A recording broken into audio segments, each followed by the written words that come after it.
Olá, bom dia, graça e paz em nome de Jesus. Deus te abençoe, Deus abençoe a tua casa nesta manhã de quinta-feira, dia 5 de setembro. É uma alegria estar com você aqui, espero que todos estejam bem. Eu quero te convidar a abrir a tua Bíblia, lá em Gálatas capítulo 2, verso de número 11. Enquanto você encontra, nós vamos orar. Senhor, em nome de Jesus, nós queremos te agradecer por esta manhã, por esse dia que está começando. Pedimos que o Senhor nos dê, por meio do teu Espírito, sabedoria e entendimento da tua palavra. E para isso nós pedimos também perdão pelos nossos pecados. Perdoa-nos assim como nós temos perdoado aqueles que nos têm ofendido. Pedimos a Deus a tua bênção, a tua graça, a tua presença nas nossas vidas neste dia, nesta manhã, em nome de Jesus. Amém? Quero lembrar você que hoje, 19 horas, nós temos o culto e você é o nosso convidado. Eu tenho certeza que o Senhor vai trazer uma palavra poderosa para a tua vida, em nome de Jesus. Amém?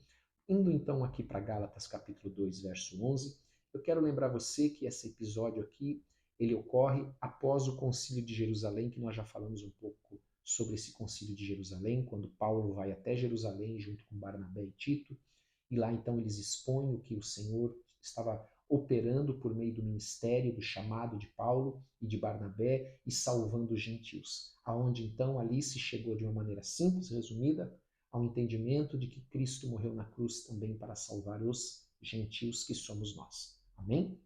E que ali o Senhor então ele faz tanto judeus quanto gentios, aqueles que creem em Cristo, um só povo, um só corpo.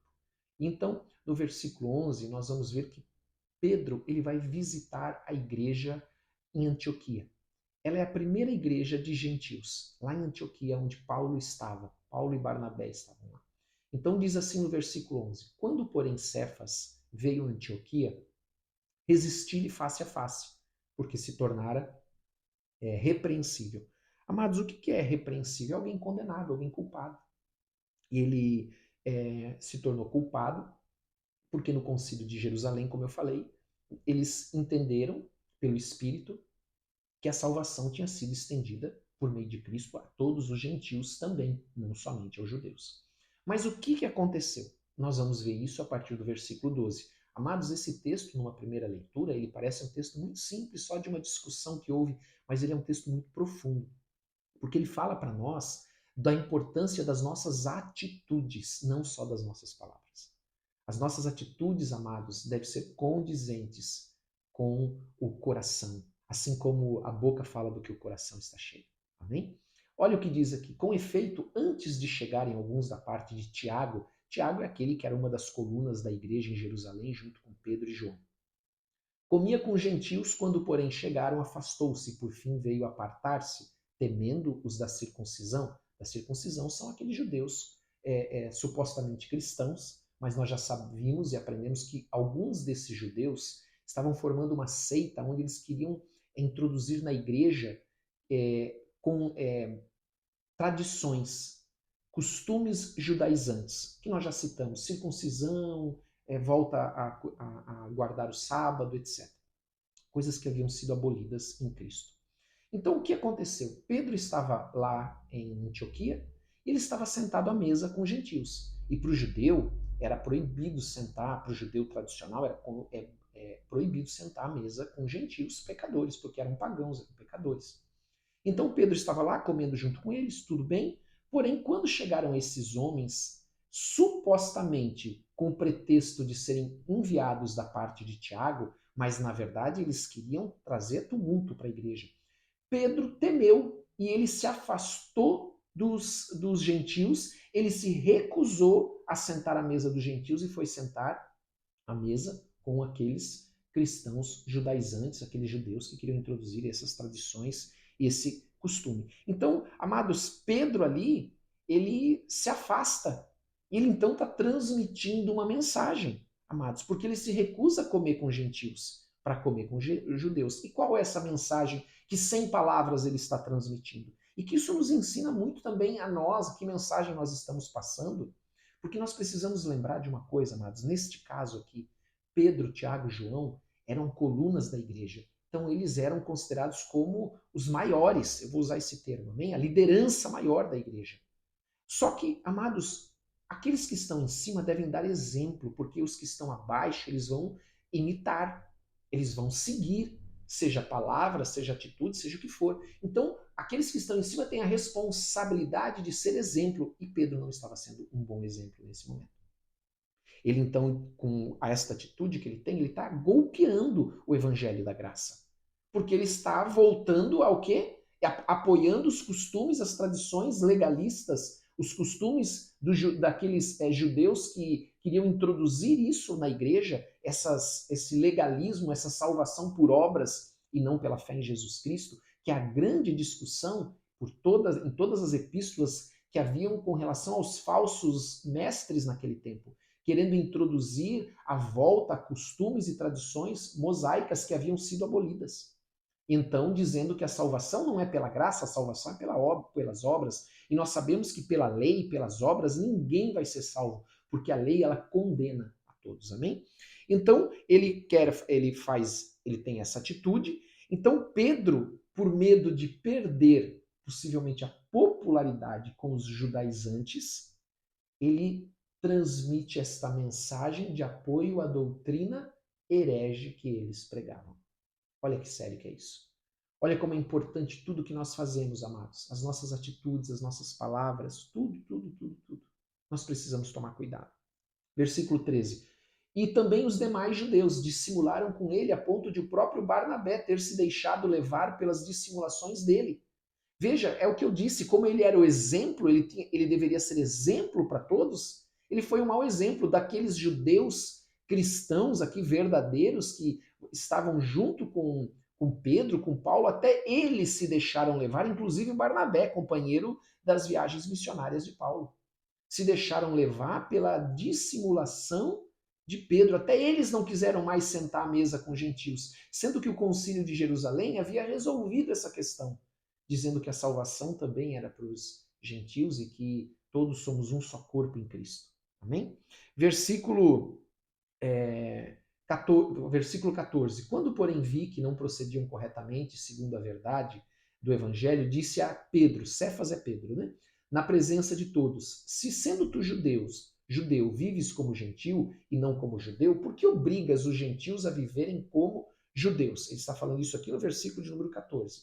Nós, judeus, por natureza, e não pecadores entre os gentios, sabendo, contudo, que o homem não é justificado por obras da lei. E aqui nós compreendemos o que ele está falando no versículo 14 e 15. Ele está dizendo exatamente aquilo que nós já aprendemos aqui, que o homem não é justificado pelas obras da lei, e sim mediante a fé em Cristo Jesus. Também temos crido em Cristo Jesus, para que fôssemos justificados pela fé em Cristo e não por obras da lei, pois por obras da lei ninguém será justificado. E o que Pedro estava transmitindo era a ideia oposta a essa. Amados, o que é justificado, só para nós lembrarmos, justificado é quando um juiz declara uma pessoa não culpada perante a lei.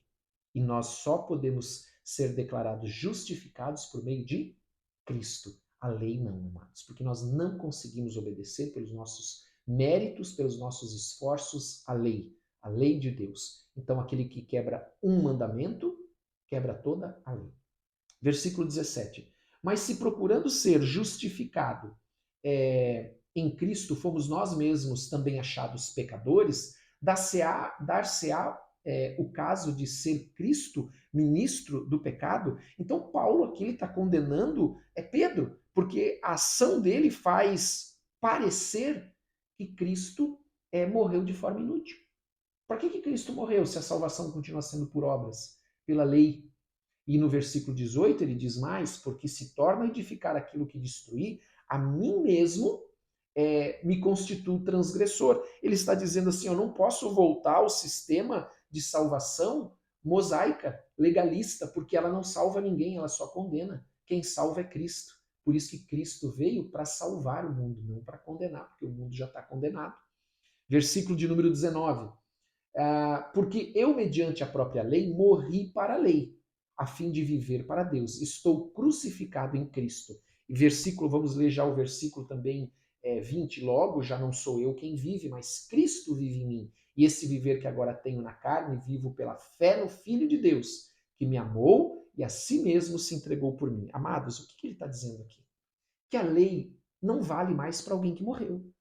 E ele não está falando aqui da morte física, ele está falando aqui da morte quando nós declaramos Jesus Cristo como nosso Senhor e Salvador, e nós temos no batismo a figura do sepultamento, amém?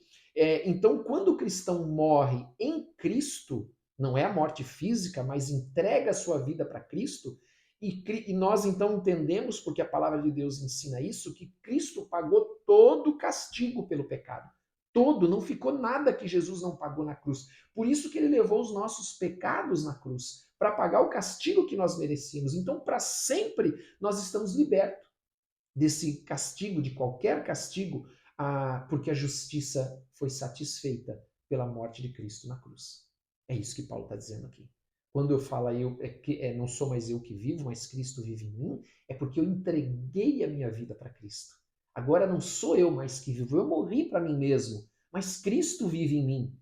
Então Paulo está aqui relembrando Pedro de tudo isso. Relembrando Pedro que o que ele está fazendo é condenável porque ele está apoiando uma doutrina herege. E ele deveria ser exemplo porque ele está acima. Ali, eles tinham uma posição acima dos outros. Então ele deveria dar exemplo para todos. Versículo de número 20 também, nós podemos lembrar que agora Paulo está dizendo: eu vivo por meio de Cristo. E eu e você devemos viver por meio de Cristo. Nós não vivemos por meio da lei, nós não vivemos por meio de tradições, nós não vivemos por meio de obras, nós vivemos por meio de Cristo. Amém? Versículo 21 diz assim: não anulo a graça de Deus, pois se a justiça é mediante a lei, segue-se que Cristo morreu em vão.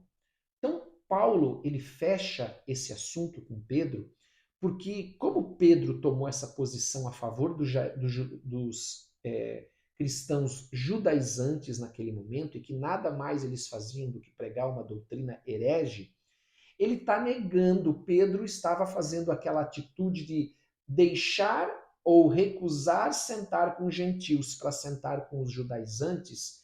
Ele está ali negando a necessidade da graça de Deus. Olha que profundo que é isso. Porque ele está dizendo que a salvação é pelas obras, porque era isso que os judaizantes pregavam, e não pela fé em Cristo.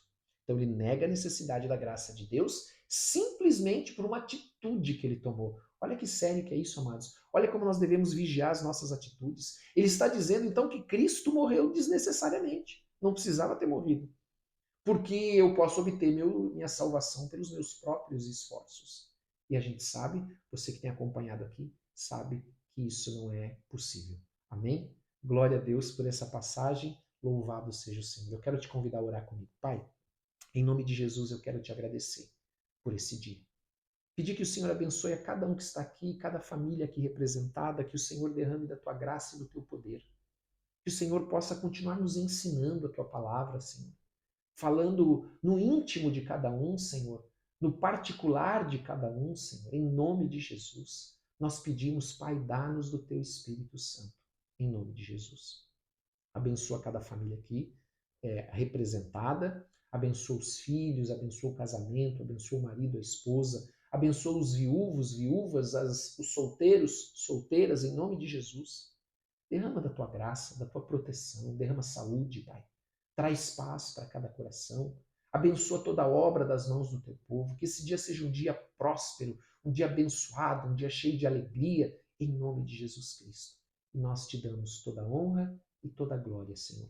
Em nome de Jesus. Amém e amém. Que Deus te abençoe. Tenha um ótimo dia, um forte abraço. Eu espero você às 19 horas. Não esqueça de dar like, de compartilhar com quem você ama e também de colocar nos comentários o teu pedido de oração. Nós oramos por todos. Deus te abençoe. Um forte abraço.